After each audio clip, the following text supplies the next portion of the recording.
الحمد لله وحده والصلاة والسلام على من لا نبي بعده. د اهل سنت والجماعت د عقیدې سره تعلق لرونکو غیرتمند مسلمانان ورونو، د قرآن او د سنت پرانا کې د ټول امت مسلمه په دې باندې اجماع ده چې په دې ساده نریو جرابو باندې مسح حرام ده، او د څلورو امامانو په دې باندې اتفاق ده چې په دې نریو ساده جرابو باندې مسح حرام ده. د حنفی فقه په المبسوط للسرخسی جل اول صفحه 209 کې فرمای چې په دې ساده نریو جرابو باندې مسح حرام ده، او کچا ور باندې مسح وکړه نو لمونځ نه کیږي او داسې نه دی شوی. دارنګه د فقه حنبلی په عمدة الفقه جل اول صفحه 14، د فقه شافعی په مختصر المزنی جل اول صفحه 10، او د فقه مالکی په اشرف المسالک جل اول صفحه 22 په دې ټولو کې لیکلي چې په دې ساده نریو جرابو باندې مسح حرام ده، کچا په دې باندې مسح وکړه نو او داسې نه دی شوی او لمونځ نه کیږي. ابن تیمیه رحمه الله په مجموع الفتاوا جل 1 صفحه 114 کې فرمایلی دي چې په دې ساده نریو جرابو باندې مسح حرام ده، او کچا په دې ساده نریو جرابو باندې مسح وکړه د او داس نه دی شوی او لمونځ نه کیږي.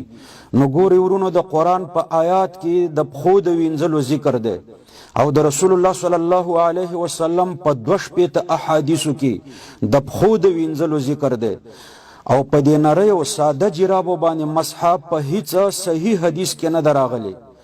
د قرآن د دې آیات او د نبی کریم صلی الله علیه وسلم د دې 2 احادیثو په مقابله کې قادیانیان او وکټوریان په دې ساده نریو جرابو باندې مسح کوي، او دوی د قرآن د دې آیات او د رسول الله صلی الله علیه وسلم د دې 2 احادیثو په مقابله کې یو څلور داسې احادیث پیش کوي چې هغه څلور واړه کمزوري دي، او د کمزوري باوجود پاغي کې د نریو جرابو ذکر هم نشته. مثلا دوی یو د حضرت مغیره ابن شعبه رضی الله عنه حدیث پیش کوي، پاغي کې داسې دي چې رسول الله صلی الله علیه وسلم او د سکړو ومسح علی الجوربین والنعلین. خو ګوري ورونو، د دې حدیث په سند کې یو راوی سفیان ثوری دی، بل راوی ابو قیس دی، دریم راوی حذیل ابن شرحبیل. سفیان ثوری د تمن کمزور نه وایو، خو زه درته د وکټوریانو منافقت ذکر کوم. وکټوریان په دې راوی باندې د ترک د رفع الیدین په باب کې جرح کوي، لکه د وکټوریانو مشر نیاز محمد عرف من الله د الحق الصریح په 4 جلد 15 نمبر صفحه کې د عبد الله ابن مسعود رضی الله عنه په حدیث چې اعتراضات کوي، نو 12 اعتراضات په دې سفیان ثوری رحمه الله باندې کړی دي. امدار او اوس د دې حدیث په سند کې هم ده، خو د دوی منافقت دا دی چې د دې حدیث په سند کې منی او د ترک د رفع الیدین د حدیث په سند کې نه منی.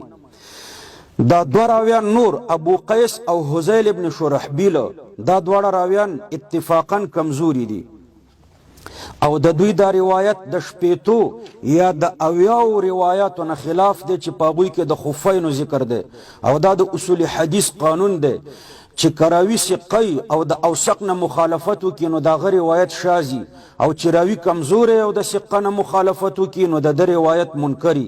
دلته دا دوه راویان کمزوری دي، ابو قیس او حذیل ابن شرحبیل، او دوی د 80 یا د 90 سقه احادیثو نه مخالفت کړي دي چې په هغوی کې ذکر د خفینو د موضوع دی. وګوره فیض الباری اول جلد 391 صفحه، نو دا منکر حدیث دی.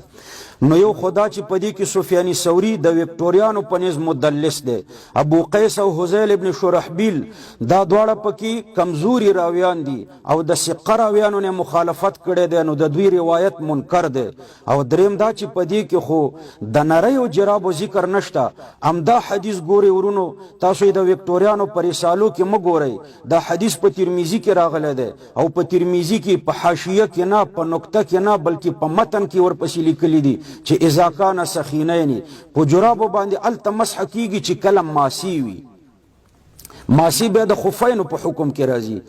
او څلورم زه وکټوریانو ته وایم چې ګوري په دې حدیث کې علی الجوربین والنعلین 2 لفظ راغلي، جوربین پکی دی، نعلین یعنی پڑیم پکی دی. نو افتؤمنون ببعض الكتاب وتکفرون ببعض، تاسو پا دی نعلین و پا دی پانو بانی ولی مسح نکوی.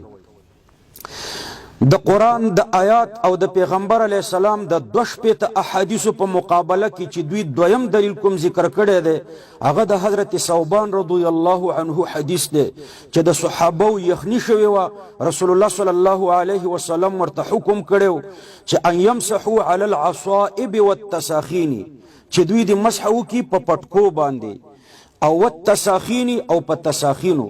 نو ګوره تساخین چې تاسو د حدیثو هر شرح ګورئ نو د تساخین معنا به په موضوع باندې کړي وي، د تساخین معنا په جرابو باندې نه ده.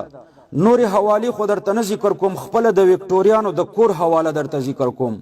په وکټوریانو کې مولیان نه دي تیر شوي، یو پکې یو نیمچه عالم تیر شوی دی عبدالرحمن مبارک پوری، په ترمیزی شرح لیکلی دا تحفة الاحوزی، باغی کی لکی فلما ثبت ان التساخین عند اهل اللغة والغریب هي الخفاف فالاستدلال بهذا الحديث على جواز المسح على الجوربين مطلقا سخينين كان او رقيقين غير صحيح.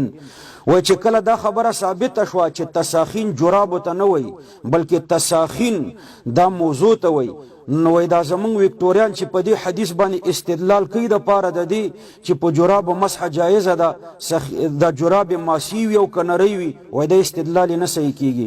خپل وکټوریانو سره دې دا وکټوریان جوړ شي. وګورئ ستاسو د وکټوري کتاب د تحفة الاحوزی اول جلد 208 صفحه. نو یو خو په دې حدیث کې ګوره د تساخین لفظ دی، د جراب لفظ پکې نه دی.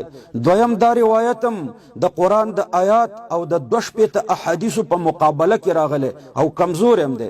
کمزوری دا ده چې د دې حدیث اول راوی یحیی بن سعید دی او دا حنفی مقلدو. وګوره تذکره جل اول صفحه 202 او وکټوریان مقلدینو ته جاهلان بدعتیان او گمراهان وای.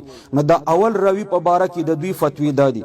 د دې حدیث دویم راوی ثوبان ابن یزید دی، صاحب د تقریب حافظ ابن حجر د په باره کې لیکلی چې دا د تقدیر نه منکر او بدعتي و.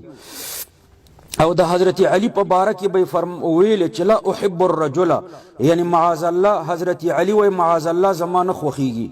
وګوره خو حاشیه خلاصه تهذیب الکمال صفحه 15.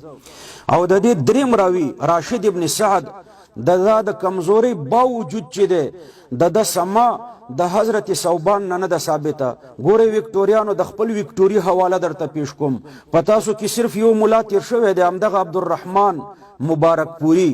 اغا فرمای هذا الحديث لا يصلح للاستدلال فانه منقطع فان راشد بن سعد لم يسمع من ثوبان.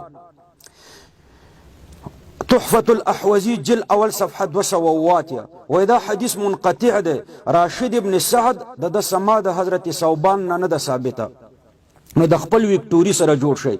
نو یو خو د حدیث انتهایی کمزور دی، دویم دا چې ګوري پدې کې د موضوع ذکر دی، پدې کې د جرابو ذکر نه دی راغلی. دریم حدیث چې وکټوریان پیش کوي نو د حضرت ابو موسی اشعری رضی الله عنه حدیث پیش کوي د قرآن د آیات په مقابله کې او د رسول الله صلی الله علیه وسلم د دوش پیت احادیث په مقابله کې دوی د ابو موسی اشعری رضی الله عنه یو کمزور روایت پیش کوي چې ان رسول الله صلی الله علیه وسلم توضأ ومسح علی الجوربین والنعلین.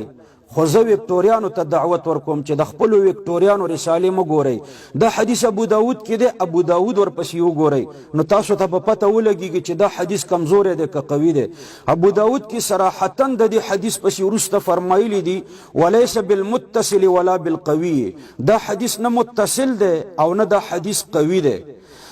متصل ځکه نه دی چې په دې کې د ضحاک سما د ابو موسی اشعری رضی الله عنه نه ده ثابته، او قوي د دې وجه نه دی، کمزوری د دې وجه نه دی چې د دې په سند کې یو راوي د عیسی ابن سنان هغه دومره کمزوری و چې روایت بالکل حجت نه دی. وګوره سنن کبرا د بیهقي جل اول صفحه 215. وکټوریانو ته خپل نیاز محمد داسې وایي په دې حدیث امام بخاري سکوت کړی دی. الحق السرید دویم جلد 620 نمبر صفحه. نو دومره د عقل نخلاص وکټوریان دي چې د دې خپل مشر دی خبرې تم ګډیږي. دا حدیث خو بخاری کې نه دی، نو بخاری څرنګه پې سکوت کړی دی؟ بخاری کې د سره د جراب والا حدیث شته دی نه. بل روایت دوی پیش کئی دا حضرت بلال رضی اللہ عنہ حدیث پیش کئی، اغم کمزور حدیث دے چی کان رسول اللہ صلی اللہ علیہ وسلم یمسحو علی الخفین والجوربین. گوری ورونو دا دی حدیث پسند کی یو راوی دے یزید ابن ابی زیاد. دغه یزید ابن ابی زیاد چی دے لا مذهبا یاز محمد نور بمخ کی نزو خو لا مذهبا یاز محمد عرف من اللہ دا الحق السری پا چلورم جلد صفحہ 90 کی تر 92 پوری پا دی راوی دیرش اعتراضات کری دی. نو عجیبہ کار دے چی دا ترک در رفع الیدین پا حدیث کی راغلو نو ذہن دومره خرابو چی دیرش اعتراضاتی پی وکڑ چی دا شیعه دے، او چی کل دا جورابو پا حدیث کی راغلو نو بیا دومره قوی شو چی دا دسترگو تور شو. نو یو خو پا دی کی یزید ابن ابی زیاد دے وکٹوریانو ولی پا دا جرحی کری دیرش اعتراضات ستاسو امین اللہ وربانی کری. دویم داده چی گوری پا دی حدیث کی دا سی راغلی دی فمسحا علی الخفین والجوربین، علی الخفین والجوربین موضوع او جرابو. نو چی موضوع دیم پا خو کڑیوی او جراب دیم پا خو کڑیوی نو بیا خو مسح وربانی کیگی، بیا خو مسح پا خفینو بانی دا، بیا خو پا جرابو بانی ندا. او یو بل حدیث یو پینزم بم در تا ذکر کم چی دوی ترین استدلال کی دا حضرت انس رضی اللہ عنہ حدیث دے. حضرت انس رضی اللہ عنہ چیو مرفوع حدیث ندے، دا حضرت انس رضی اللہ عنہ عمل دے چی حضرت انس رضی اللہ عنہ مخو وینزلو لاسونه وینزل ومسحا علی جوربین من صوفن او د وړیو په جرابو مسح وکړي. نو راوی وای ماته نه تپوس وکړه چې ته په دې مسح کوي، نو هغه ته وفرمایل هما خفان دا موزیدي. نو ګوره حضرت انس په خپل وفرمایل د حضرت انس جراب څرنګه وي نری وي که ډبلې. نو حضرت انس د خپل جرابو په باره کې په خپل فرمایلی دي چې خفانی یعنی دا د موضوع په شان دي ماسی دي. نو هغه مسح په ماسو کړی و.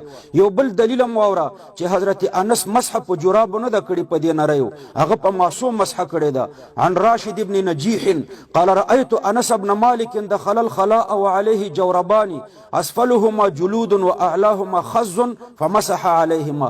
سنن کبرا د بیهقی جل اول صفحه 215. نو د حضرت انس جراب یا سخین مجلد وی یعنی ماسی وی او یا سخین منعل وی، نری جراب نه وی، او دا خود صحابی عملم ده. نو خلاصه دا چې ګوري ورونو په قرآن کریم کې د پښو د وینځلو ذکر ده او په 2 احادیثو کې هم د پښو د وینځلو ذکر ده.